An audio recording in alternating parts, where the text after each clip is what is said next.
Hello, and welcome to the OJP TFSC Learning Exchange Training Series. In today's meeting, we'll discuss successfully completing a budget detailed worksheet. And the learning objectives for today is 1, to learn to apply cost principles across different budget categories, identify common budget errors and learn tips and strategies to avoid and rectify them, and learn to access various TTA materials developed by OJP TFSC to help grantees effectively manage their grant award. Glad you all can join us today.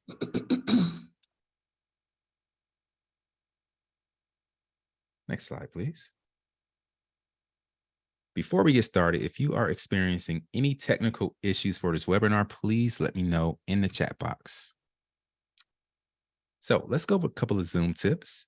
On the bottom left-hand side of your screen, you see a microphone icon. Here, you can adjust your audio options, mute and unmute yourself.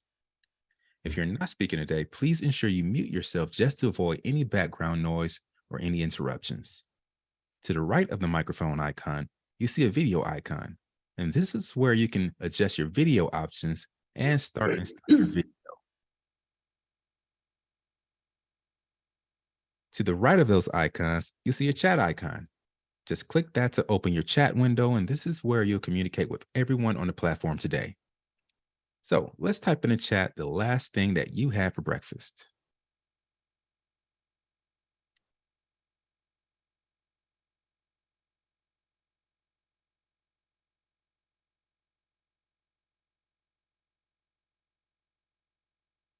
Let's see if we have any responses coming in. All right, nothing yet. Oatmeal. Great, I see it's working for everyone. On the top right-hand side of your screen, you can change your viewing experience. So you can go with speaker view where you can see who's speaking at that time, or you can go with gallery view to see who all has their video on at that time. Next slide, please. And finally, it is my pleasure to introduce our instructors for today. First, we'll have Crystal McNeil Wright. Crystal is an associate CFO for the Grants Financial Management Division in the Office for Justice Programs. She brings more than 30 years of leadership and management experience in accounting and finance, both from the private and public sectors. We'll also have Crystal Tolson. Crystal is the supervisory staff accountant for the Grants Financial Management Division in the Office for Justice Programs and brings more than 30 years of leadership experience, management experience, and accounting from nonprofit, for-profit, from the public sectors. We'll also have Russ Bermejo. Russ is a senior training and technical assistance specialist for the OJP TFSC and brings over 25 years of experience in projects serving children and families affected by child maltreatment and substance use disorders. Last and certainly not least, we'll have Francis Mendez. Francis is the project director for the OJP TFSC, bringing 25 years of experience in justice and victim services programs, financial management, training, and technical assistance. So without further ado, I'll pass it over to Crystal McNeil Wright.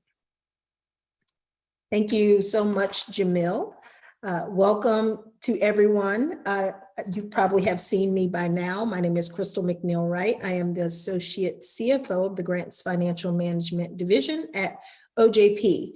We're so excited that you could join us today. We're very, very excited to present some material to you, more training to assist you with managing your grant. Next slide, please. All right. So a little bit about the agenda for today. after my remarks, we're going to do a grantee engagement. We use Mentimeter, so you might be familiar with that if you've attended some of the other trainings. This is an opportunity for us to engage with you a little bit, kind of an icebreaker as well. We'll also go into a presentation.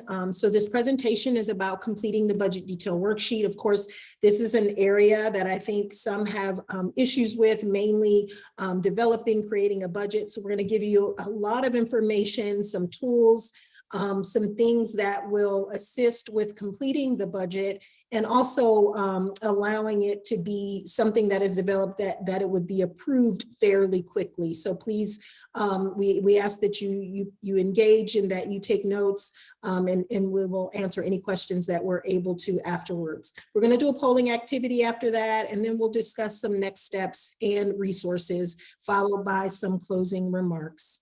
All right, so without further ado, I'm going to turn it over to Russ, who is going to engage us in the Mentimeter activity.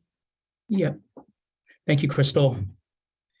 And good morning, good afternoon, Afade and Talofa.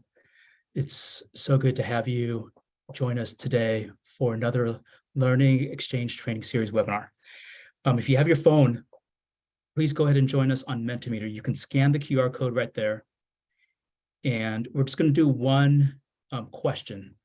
And the question is we're interested in hearing about what challenges have you experienced during a budget review?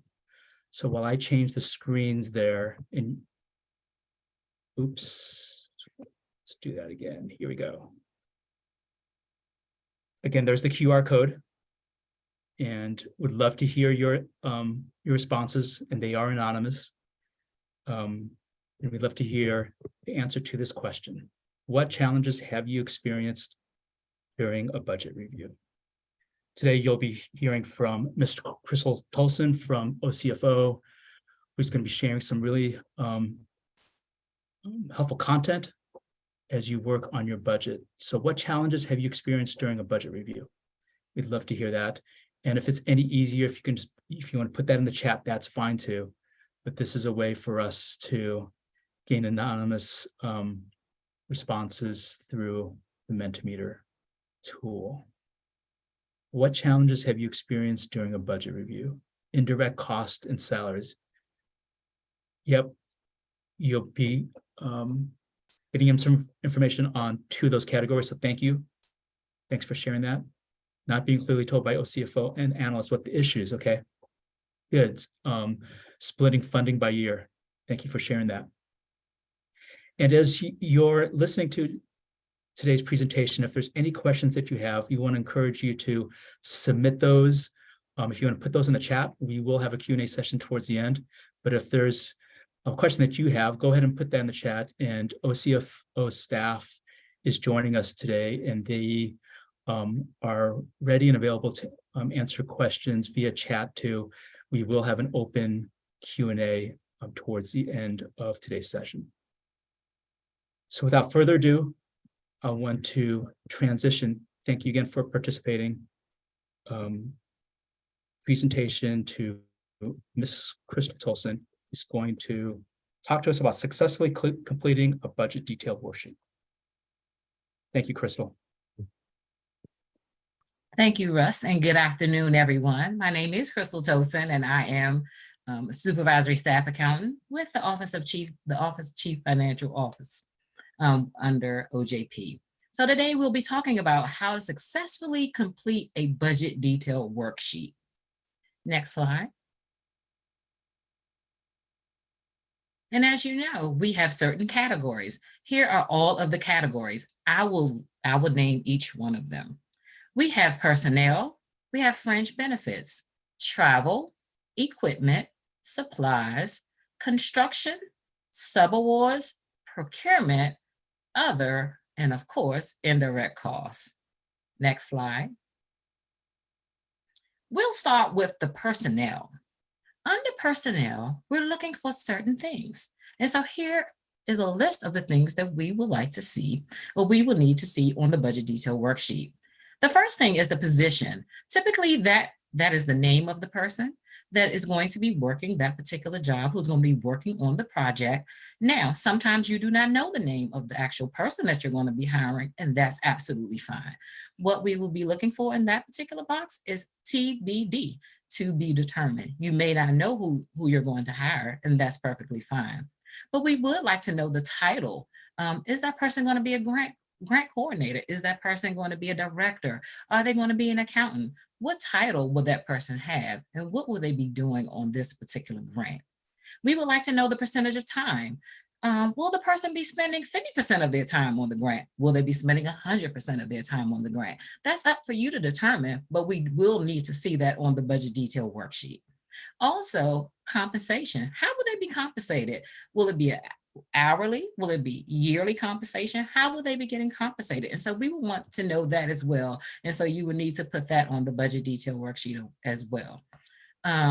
We do tell you that we do know that we allot for cost of living allowances. So each year, as an analyst, what our analysts look for is that each year, if one year a person is making 20,000, we know that there will be some adjustments in year 2 and in year 3, because we will allow for some of those cost of living allowances. So just be aware that when you're filling out your budget and you have more than a 1-year budget, please make sure that you include those cost of living raises that you'll potentially give your employees.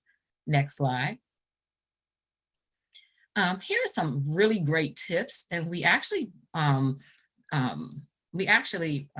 all of these tips actually from our analysts, and these are the things that we kind of send some of the budgets back for, and you just cannot complete them fully if you do not have this. Okay, so some of the tips are: only the salaries of the direct employees should be in the personnel category. What do I mean by that? The people who are specifically on your payroll, those people who you're at the end of the year, they're getting a W-2 form because they have worked specifically for you on your payroll. Direct employee salaries only. If they are not a direct employee, non-employee salaries should be under the procurement category. Those are the people typically who will get a 1099 from your organization. Let's just say they're not sitting in the office, they're kind of working independently as a contractor. Please do not put those salaries under personnel. One of the things that we actually look for is we look for anyone who's have excessive salary. And there is a limitation. So the SES salary, and that's the federal government highest salary for 2023, is actually $212,000. You can go over that salary by 110% of that salary, meaning $233,000 for 2023. That is the limit for 2023. If one of your employees are making more than that salary, let's just say that they're making more than the $233,000, they're making $250,000 a year, you would just need to reach out to your program office, and your program office must then submit a waiver. So you will work directly with the grant managers. They would get a waiver in place. It would need to be signed, and you would need to go through the program office, and that waiver would then be sent to us with your budget detail worksheet. Just know that we actually look at the hourly rate. So say for instance that you just have that you're going to put $100,000, but that hourly rate is still at the rate of over $233,000. We may not see the entire $233,000. They may only work 10% on the grant. However, we're looking at that hourly rate. So if that hourly rate actually equals over that SES times 110%, we're actually going to send the budget back to you if there is not a waiver included. Next slide. The next topic and the next, the next category is fringe benefits. So fringe benefits, what's included in fringe benefits? Fringe benefits, that's your FICA, that's your health insurance, that's your retirement, that's workers' comp. We really look in this area. What's unallowable is excessive fringe benefits. You flying somebody to, I don't know, Hawaii, you giving $250,000 bonuses. Again, we're public stewards. We're stewards over public funds, and so we're looking for anything that's optics, that just does not go well with our taxpayers. And so we look for those excessive fringe benefits. And so just be mindful in that area that we typically do not pay for those excessive benefits, but certainly all of those benefits, including FICA and all the things that I just named, should be listed under fringe benefits. Next slide. Fringe benefits, here's something very important. This goes back a lot. We grantees do this a lot and we send it back. Fringe benefits should be calculated on the actual salary of the personnel versus total cost. Meaning so whatever you put in the personnel category above, let's just say the salary, they're only working 10% on the grant. So the fringe benefits should be calculated on only that 10%. So whatever you put in that personnel category of the salary that the grant is actually funding, that is the basis for which you'll be using those fringe benefits rate. Okay, so you're not going to calculate the fringe benefits on total cost. You're just only going to calculate it on what's above it. So only on actual salary of personnel. Okay, again, fringe benefits should be itemized. Instead of giving us one lump sum, hey, fringe benefits is $20,000. Let's say fringe benefits, health insurance for each employee will be $200. Retirement, workers' comp is going to be $300. It must be itemized. Otherwise, because we want to know what's in the fringe benefits, right? And so please itemize all of those fringe benefits, and then we will not return the budget to you. All righty, next slide. The next slide is very it's a lot of the next slides. It's all about travel. What travel policy are you using? Are you using the federal travel regulations? Are you using your own travel policy? Whichever one you're using, you must state it in the budget detail narrative. You must make sure you computate the number of travelers multiplied by the cost. You have to give us the purpose of your travel. Are you going to a conference? I mean, what are you traveling for? Is it to benefit your program? Is it in line with our mission? You know, so you just can't just go traveling. It's just about, is it in line with our mission? Is it in line with the OJP mission? You make sure that you follow the per diem rates. If you're not using your own policy, again, you can use the federal travel regulation. We do have gsa.gov. All of that information will be given to you. It's all in the slides as well. Make sure that you're itemizing out that transportation. Hey, where are you going? You're doing air transportation, taxi transportation. List it all separately if you can. If there's parking tolls involved, list that out. If there are baggage fees, if there's some baggage fees, please put that under travel as well. Just itemize it out. Local travel, make sure, again, you just must follow the federal policy. If not, again, please, on your budget detailed narrative, that's when you got to write that whole narrative about, you know, what's just kind of telling us what the detail is above it. Just make sure that you're actually telling us the purpose, and make sure that you tell us if you're not going to follow our policy, make sure that you have a policy in place. And that policy in place is very important, because when our financial monitors come out and you've stated that you're using your travel policy, they want to see the travel policy and make sure that you're following along with your own travel policy. So just pretty much just let us know. All right, next slide.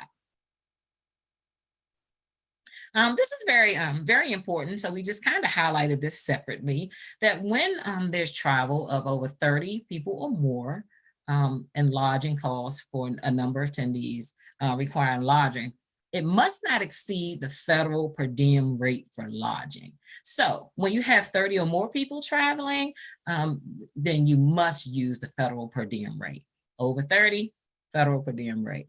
All right. Conferences that include less than 30 people, they're exempt from this requirement. But again, just note, if you have 30 people traveling, you must use the federal per diem rate.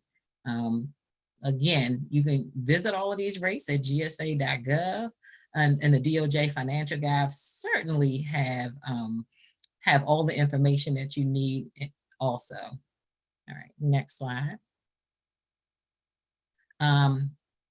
I think someone will be answering the chat. The chat just popped up, but someone will be answering that. And the answer is yes. You can actually put the taxes actually in that cost for travel. So if you're getting a hotel room and our federal per diem rate says it's $100 and your hotel room is $100, but then the taxes are $8 more, then yes, you can certainly put 108. We do allow for the taxes of the lodging. Again, travel costs should be itemized. And here's a common error that some of the grantees make. Registration and conference fees should be reallocated to the cost category. So whenever there's fees involved, like those registration fees, any conference fees, instead of putting those under travel, we want you to put those under the other category. And that's very important because I see a lot of budgets go back to grantees because they haven't itemized those registration fees and conference fees. We do not account for them under travel. We actually account for them under the other category. So just please make a note of that.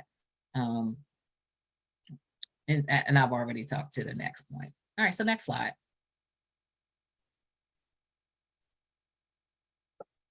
All right.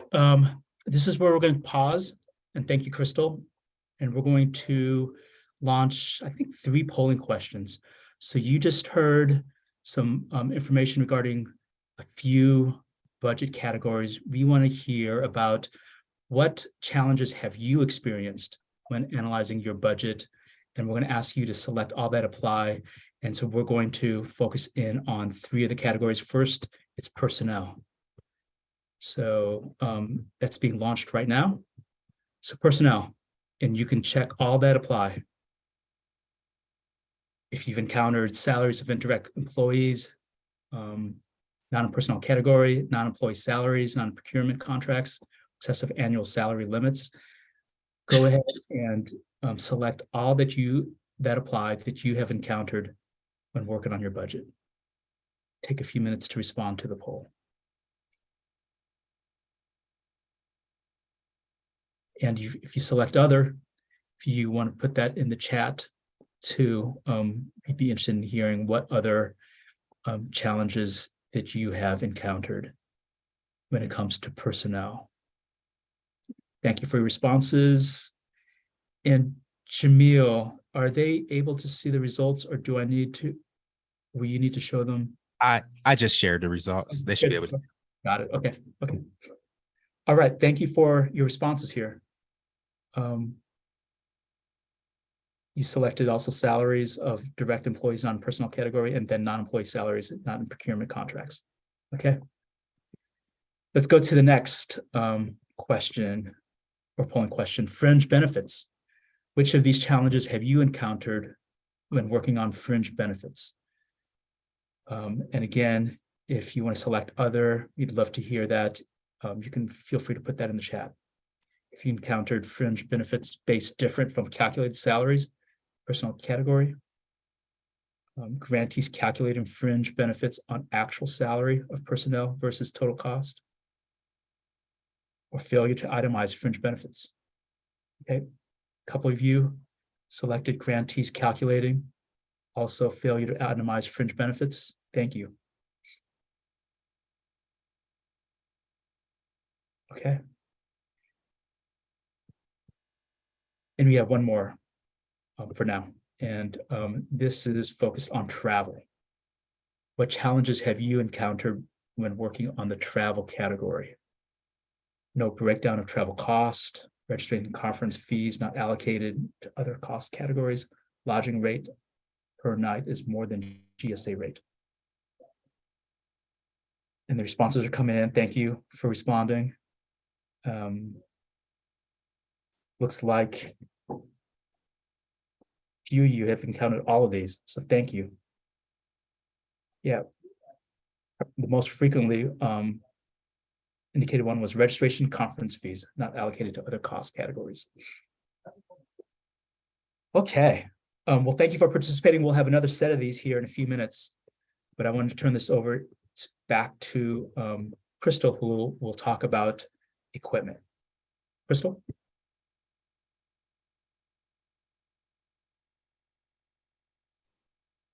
All right, thanks, Russ. I'm back. And so we'll go over the next category, which is equipment. I think in the next slide, it'll have a detailed definition of what equipment is. But basically with equipment, recipients should follow your own capitalization policy for equipment. If no policy exists, recipient must follow the federal policy for equipment. And equipment, and you must tell us the unit and the cost and the purpose of the equipment. It could be leased equipment. It could be equipment that you've purchased. If you go to the next slide, Russ. So the federal definition of equipment is a useful life of more than 1 year with a fair market value of $5,000 or more. So anything that's $5,000 or more can be placed in this particular category. If it's less than $5,000, I can tell you that it will go into the supplies category. And this kind of talks about disposition. We won't really go into that. If the fair market value is $5,000 or more, the equipment can be retained or sold. However, the proceeds must be returned to the awarding agency. Okay, next slide. So here are some tips on equipment. Not categorizing items properly will affect your indirect cost computation if applicable. So I would only say, the only thing that I would probably say about this, and the reason that we probably put this whole indirect cost computation in is because those of you who are doing indirect cost is tricky in itself. Whenever you're using the modified total direct cost basis for those who do indirect costs, we do know that we do subtract out equipment, we do subtract out some subawards. And so categorizing the equipment in the right categories will actually affect that indirect cost rate. And so that's why it's very important to understand, what you're capitalizing. It could, if your policy states that if your capitalization policy, meaning that it's $2,500, then you can then put that in the equipment category. You just have to let us know. Just say, hey, our policy states that our capitalization policy is anything over $2,500 goes into that category. But it's very important that you categorize those things correctly because it does directly affect the indirect cost rate. And I've already mentioned that anything that falls under $5,000 actually will go into the supplies category. Next. And so supplies are simple. Any office supplies, any training, any postage, folders, copy paper, anything that you need to just run your office, ink pens, anything that you need to run your office actually just falls into this category, office supplies. You just have to tell us what it is. Once again, in your narrative, you just simply list it out. We estimate that we're going to be using this amount of copy paper, this amount of ink pens, this amount of folders. Just make sure that you just kind of list that out in the narrative and just let us know what those supplies are. Make sure that they will support the efforts. Once again, always supporting the efforts of the program, always supporting the efforts of our OJP mission. Next slide. Okay, so some of the reasons, again, I've already mentioned it, but some of the reasons that it basically comes back to the grantees is that they just don't itemize supplies. Some people just say supplies, or some people give us a lump sum number. What we're looking for here is, just kind of give us the details. I'm buying folders for 4 conferences. You can write that out in a narrative. You can just let us know and just itemize that. If please don't put miscellaneous. If you do put miscellaneous, we need to know what's in the miscellaneous expenses. So if you just say, hey, I'm just buying some miscellaneous supplies, we're going to send it back to you because we want to know what the miscellaneous supplies are. So we want that broken down in detail. The more detail, the better. I can just tell you that. And yeah, so that's supplies. Next. So construction, and as a rule of thumb, construction costs are generally not allowable, but I can just tell you that some solicitations will call for construction. And then you would just reach out to your program office if you do have some questions about that. It's very, very rare. And I can even tell you that even in those rare instances where I've seen construction, there's really some renovations, right? So if they're having some renovations done to a building, sometimes it's allowed. But again, you would need to look at the solicitation. The solicitation will spell that out for you if renovation or construction is allowed. And And you would just talk to your program office before budgeting in this category. It's very rare that we will see construction costs in a budget, but do consult with solicitation, also consult with your program office as well. Next slide. Subawards. So subawards are those, so description of the, for subawards, I'm sorry, you must give us a description of the activities to be carried out by that subrecipient. Describe the purpose of the subaward, meaning that you're going to now, we've awarded you the funds. And so now you're taking the funds and you're giving it to another recipient who will now carry out the fund, who will carry out, or will help you carry out the program. So we need to know what the purpose of the subaward is and also the activities that they're going to be doing in that category. Next. So here's some tips. Again, this is we pulled this together as OCFO analysts. Contracts and consultants that are not considered as subawards should be under procurement contracts. There's some definitions in the DOJ financial guide on the difference between subawards and procurement contracts. Sometimes it gets a little fuzzy. There are some gray areas there, but I can just tell you that subawardees really have a lot of substantial involvement. I would say a level of involvement in the program. They help the awardee with some of the programmatic functions. They're really, really deeply involved. A lot of time the contractors or the consultants are very independent, very autonomous. They're just working on a project kind of separately.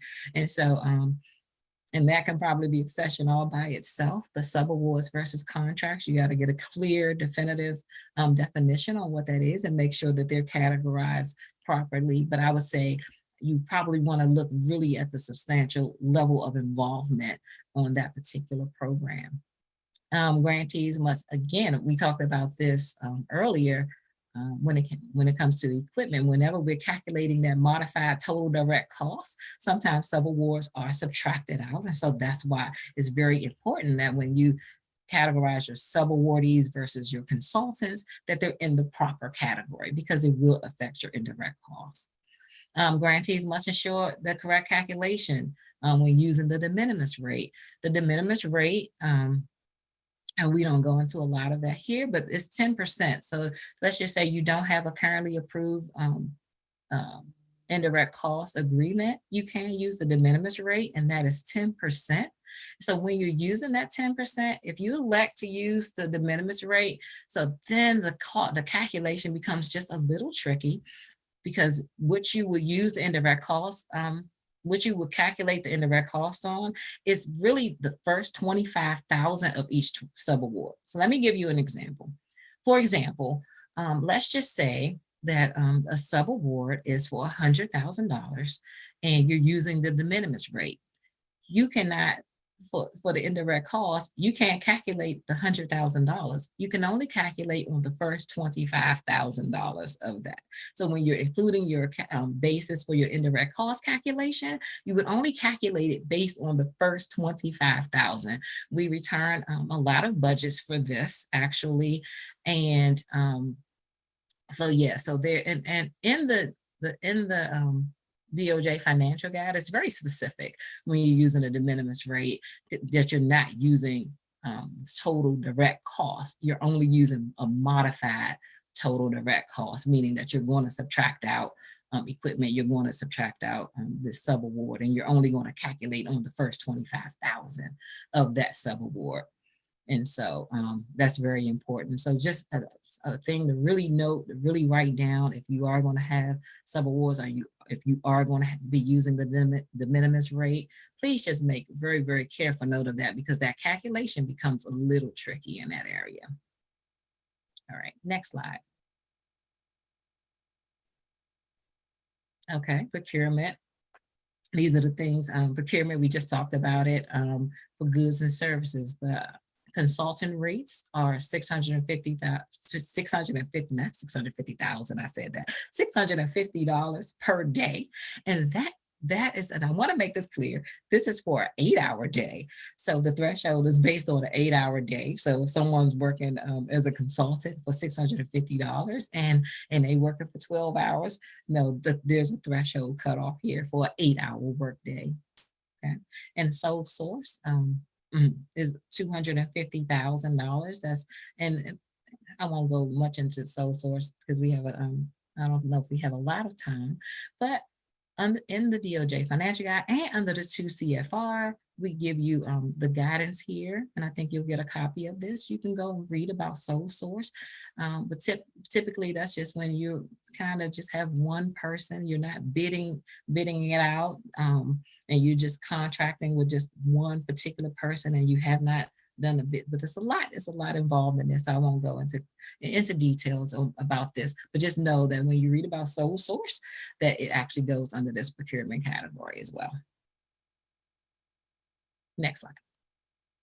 Again, just describe the services being provided. Again, in that narrative, put as much information as you can under procurement. You know, what are you using it for? What are the consultants doing? How are they advancing the program? What are they working on? So just list a few duties that they'll be doing. So make sure that that's on the narrative. We're actually reading each and every narrative, and we're making sure that the narrative amounts that you put in the narrative also match what's in the detail above it. So that's very important, and that's in every category. We must do that. Next slide. The biggest thing I can tell you about other is also, oh, Angela wrote a message in the chat that it requires a justification. Okay, she was talking about sole source, but you all can read that in the chat. So the budget review, other category. So other category, it could be things like rent, the utility, anything that's not kind of directly impacting that. I mean, maybe not directly tied to the program, kind of falls into other, right? Anything that's not in those other categories will fall into other. Again, rent, utilities. The biggest thing I can tell you here, and again, remember we talked about registration fees from those conferences, they go in this category as well. The biggest thing I can tell you is that explain, give us justification under this other category. Let us know what you're using this category for. This will be very, very important because it simply says other. We're going to need to understand what each, itemize it out, with each particular thing that you're listing, what are you doing with it? What's the purpose of it? And so that needs to be listed in the narrative. All right, next.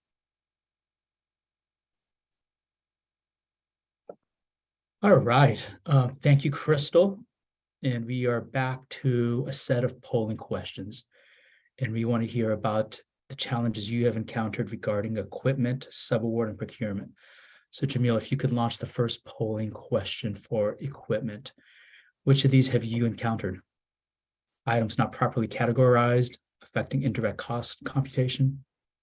Items that do not fall under equipment category and less than 5K, not included in supplies category, or other. Feel free to select all that apply. If you select other, we'd love to hear that in the chat. Just take a few moments to enter your response there. And so far we have a couple people, 3 people that indicated items that do not fall under equipment category as a response. Also the first response, items not properly categorized, yep, affecting indirect cost computation. All right, thank you. Let's go to our next question. We want to hear about challenges you've encountered in terms of subawards. So which of these have you encountered in subawards? And again, we really appreciate the content OCFO has shared in terms of the common errors of the common challenges, things to look out for. And any of the slides that had the red flag, that's the content that they've shared. You'll get a copy of the PowerPoint at the end of this session. Thank you for your responses here. Inclusion of contracts or consultants not considered as subaward. Most people selected that. One person selected grantee miscalculating the de minimis rate. All right. Yep. Again, thank you for responding. And then let's do one more. Let's hear about procurement. What challenges have you encountered regarding the procurement category? Is it no description for product or service provided? Ensure it's not a subaward or other. Take a few moments to put your response there. So far, we have 2 of those responses noted. Again, we will provide a copy of the presentation towards the end of the webinar. So thank you. Yeah, okay. All right. Well, thank you for participating. I think we got one more of these, but we're going to hear just a little bit more from Crystal. And it's going to be about indirect cost. Crystal? Okay, thanks, Russ. So just indirect costs. Whenever you're using indirect costs in the budget detail worksheet or the web-based budget, you must have an approved rate by your cognizant agency. That means the agency who's actually negotiating your indirect cost rate. That you must have a current negotiated agreement. It could be provisional, fixed, final, but we will need to, we will actually review that. Otherwise, even if we approve the budget, we will place those funds on hold until you give us a approved negotiated agreement, a current agreement. The de minimis rate, we already spoke about that. The percentage to be claimed must be specified in the application. Again, the de minimis rate is 10% or lower. You don't even have to use 10%. If you want to use 7%, that's fine. The only thing that you are required to do is state that I'm using the de minimis rate. That is the requirement that must be specified in the application. Next.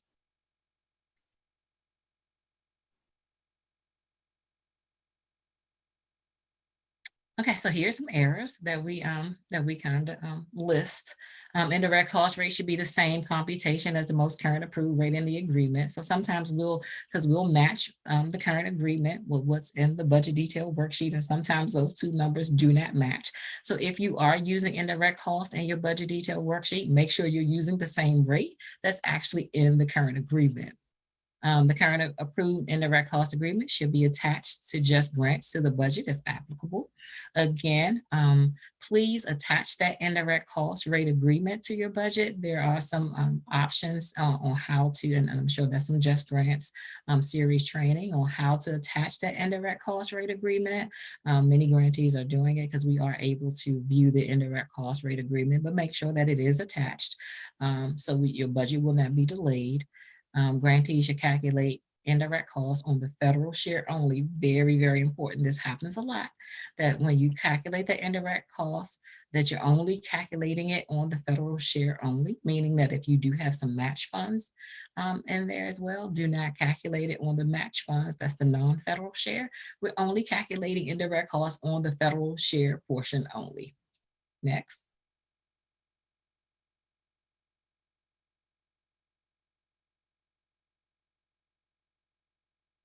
All right, I just want to double check here if those were the 2 slides there. Yeah. Okay, and we're going to hear from Crystal a little bit more, but we want to hear about indirect cost. So let's check in regarding the challenges you have encountered regarding indirect cost. Go ahead and indicate what challenges you have encountered. Any of these have you experienced? And if you select other, go ahead and put that in the chat too.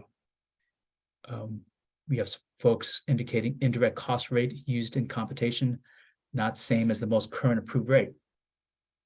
You also indicated challenge of indirect cost-based calculations incorrectly applied.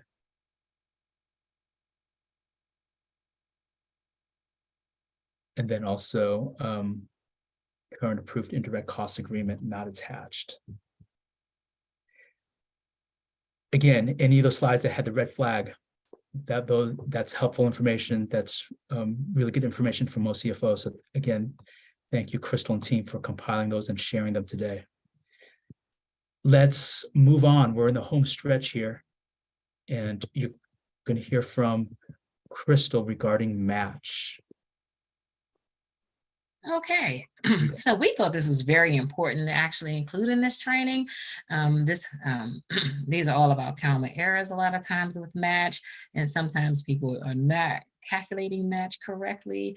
So grantees, you must follow the guidelines in that solicitation and that award to make sure that you're in compliance with the match.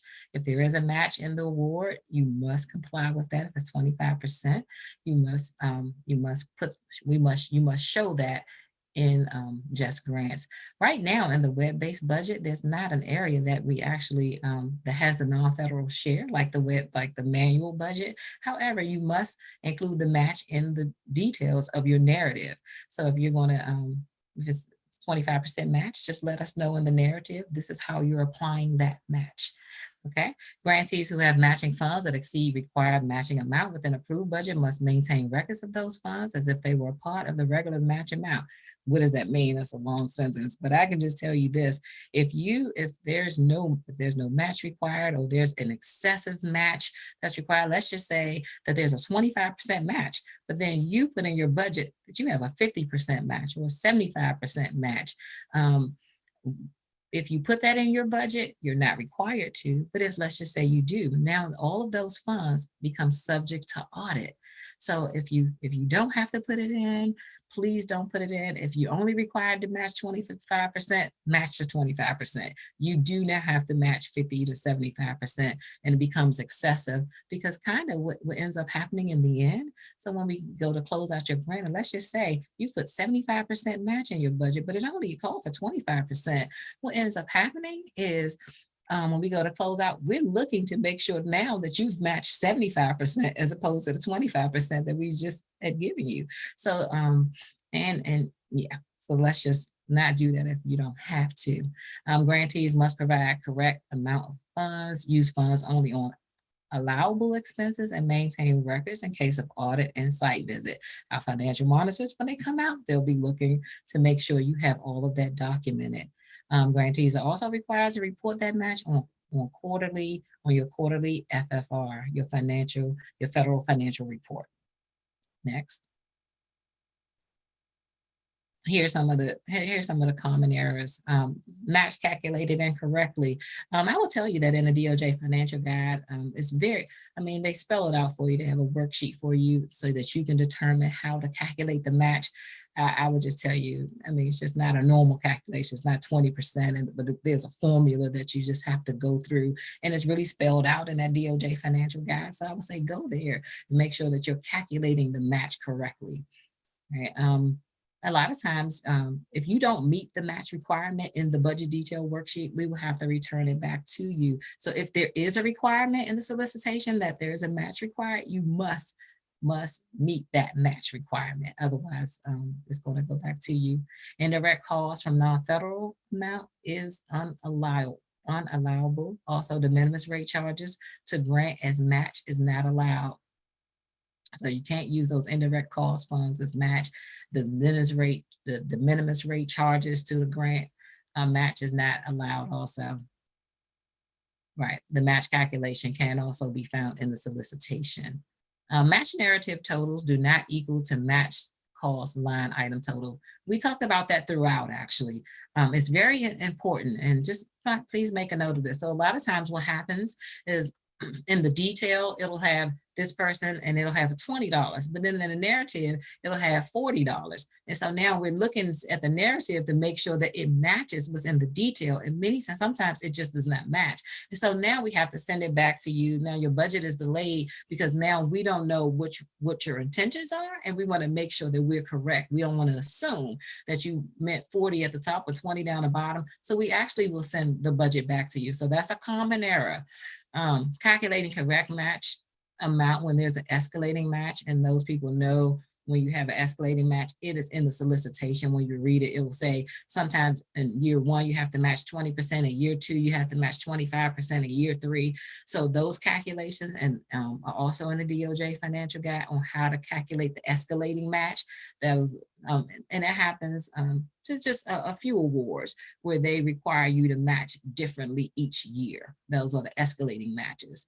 And I already talked about the narrative, making sure that that narrative add up to what's in the detail, and make sure that it adds to what's in the project summary. In the web-based budget, right underneath, there's a project summary, and it tells you what the match is, and make sure that that match total, and the analyst will actually look at the match that you put in the description and the match that you put in the detail, and then they will compare it to what the project summary total is under that match category. But you can actually view that as well when you look at your entire budget. Look at the bottom at the project summary line, and it will tell you what the match is.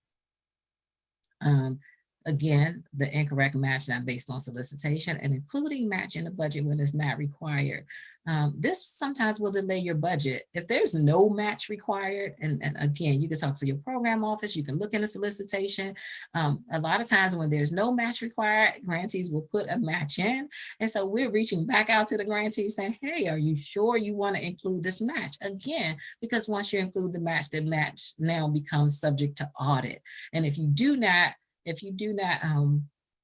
have the entire match at the end of closing out your budget, you're subject to not get any funds at all, because now once you put the match in, it becomes a part of your budget. So please be careful when there is no match required. Please, you do not have to put a match into that budget detail worksheet. Okay, next. Here's some common errors, and I think we've gone over all of these, and we have about 10 minutes left, so I'll quickly go over any ones that I don't think that we've covered. Federal award amount, we've talked about that, and the match. Web-based budget is missing information. Okay, so this is very new. This is just grants, right?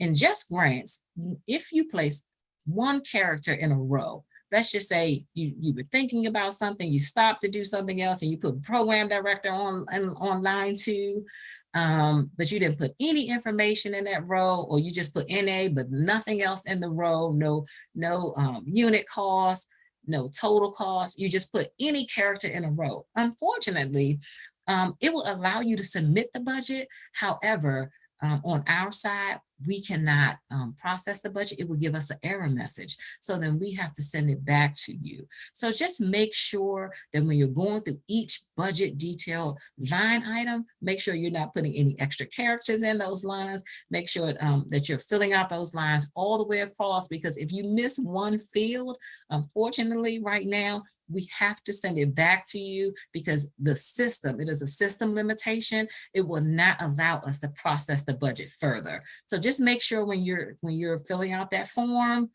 in the web-based budget, make sure you're filling out every single field. Do not leave a field empty if you've started a row. Okay. Required match percentage. We lost him. Okay. Okay. Back. Okay, right there. Make sure you understand what those unallowable costs are. Again, they're in that 2 CFR. Reach out to your program office. Really follow that solicitation. A lot of times it's in there what you can use this particular award for. Make sure you're reading that. Make sure those budget narratives are very complete. Put in more information than not enough information. I would say I would err on the side of putting in more information than less information. Make sure that you have a currently federally approved indirect cost rate negotiated agreement. Make sure it has been submitted. Make sure it's attached to the budget so that we can approve your budget for it with the indirect cost rate that you placed in there. And responses to initial budget review inquiries were insufficient. So a lot of times what we'll do in the OCFO, we'll do what's called an initial review. We'll look for everything that we kind of just talked about, and we'll look for all of those common errors, and we'll make sure the budget is complete. And if it's not complete, what we'll do is we'll we'll send it back to you. And when we send it back to you, we're looking for some responses, and we try to be as detailed as possible, what we're looking for. And so when you return it to us, in order to avoid delays, please just go line by line item as to what we're requesting of you, and just kind of let us know exactly, what you're fixing or how you're fixing it. So just let us know. And so we can just approve your budget forward without any more delays. Next.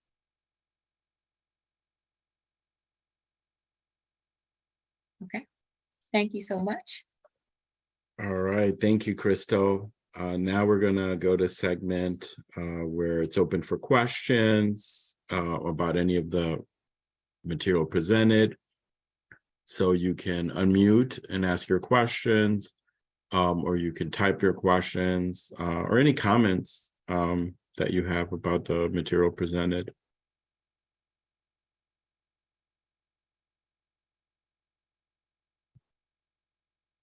While we're waiting for people to type their questions or comments, if anybody wants to share like what practices they use to make sure that they're entering accurate information in the web-based budget, I think that would be helpful to others. If you could share some tips about that. I know that's one of the challenges that was mentioned.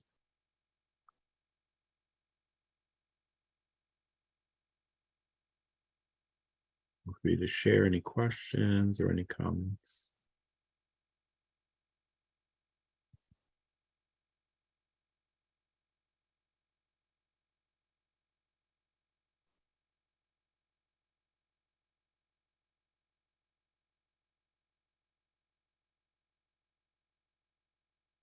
No questions?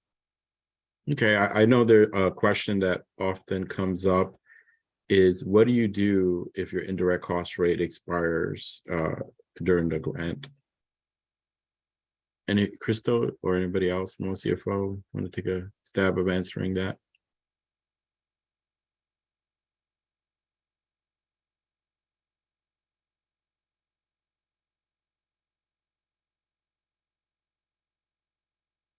Can you repeat what you said? This is Devonna from OCFO.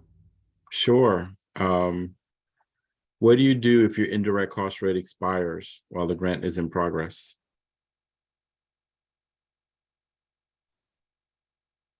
So if your indirect cost rate expires during the course of that particular project, if you get a new agreement before the end of the award cycle, and if that new agreement, if the rate is lower than the rate that was used in the approved budget, then you would have to do a budget modification.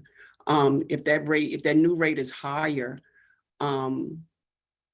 you can opt to do a budget modification, GAM, but I think that part of it is kind of left up to the grantee, because if it's the higher rate, they can still use that lower rate that was in the approved budget. But if the new rate is lower than what was in the approved budget, they have to do a budget modification GAM at the lower rate. Great, thank you. So I do see there's a question in the chat. There is information that needs to be clarified regarding the match requirements. Is there not the Omnibus Act that waives match funds for Guam? Anybody from OCFO want to take that?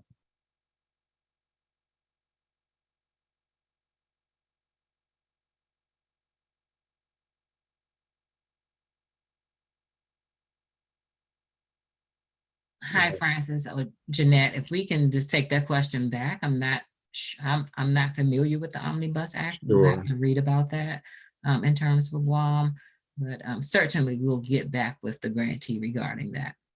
Sure. So, we'll get back to that. I know this question has come up before, in that Congress allows the opportunity to waive match requirements for grants for the U.S. territories. Mm-hmm.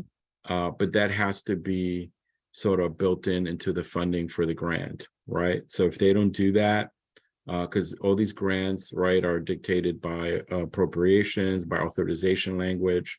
So if that's not built in, then, you know, you're still subject to the match requirement. So I know that's come up before.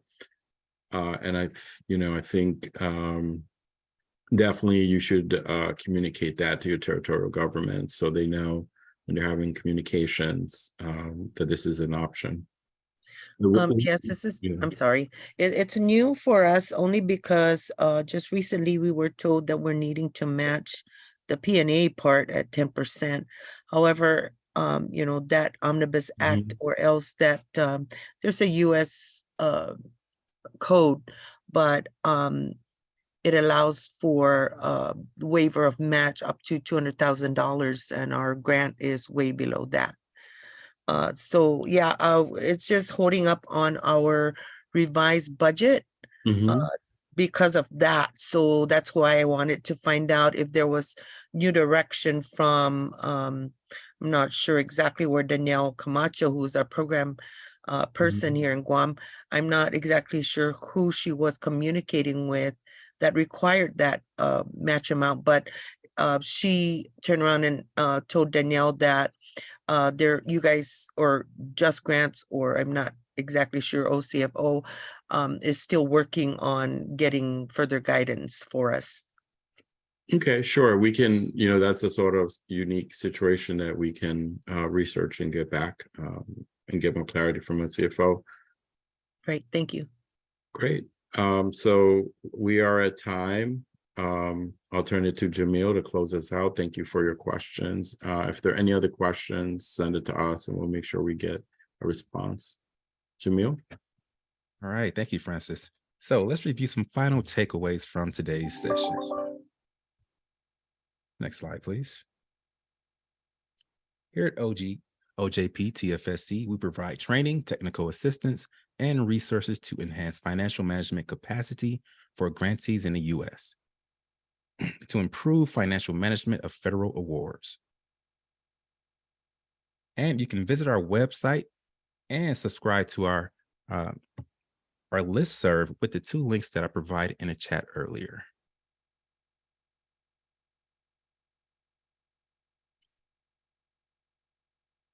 Next slide, please. And for the topic we explored today, you can download the TTA resource, Creating a Program Budget Guide Sheet, in the chat box.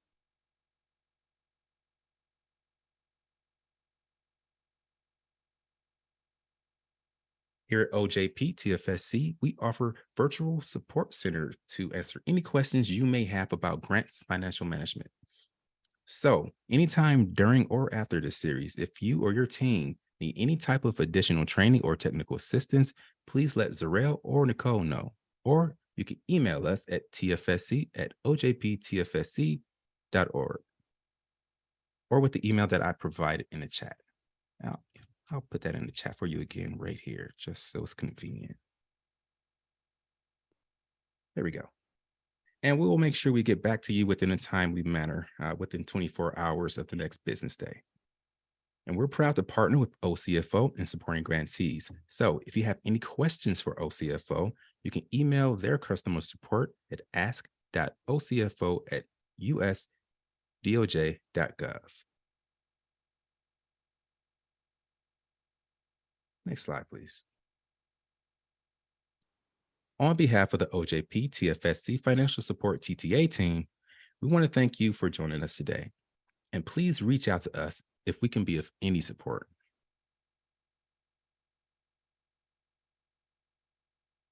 Next slide. I would like to thank the presenters and the attendees for a great session. I hope you've enjoyed the session today. Have a great day. You may now disconnect.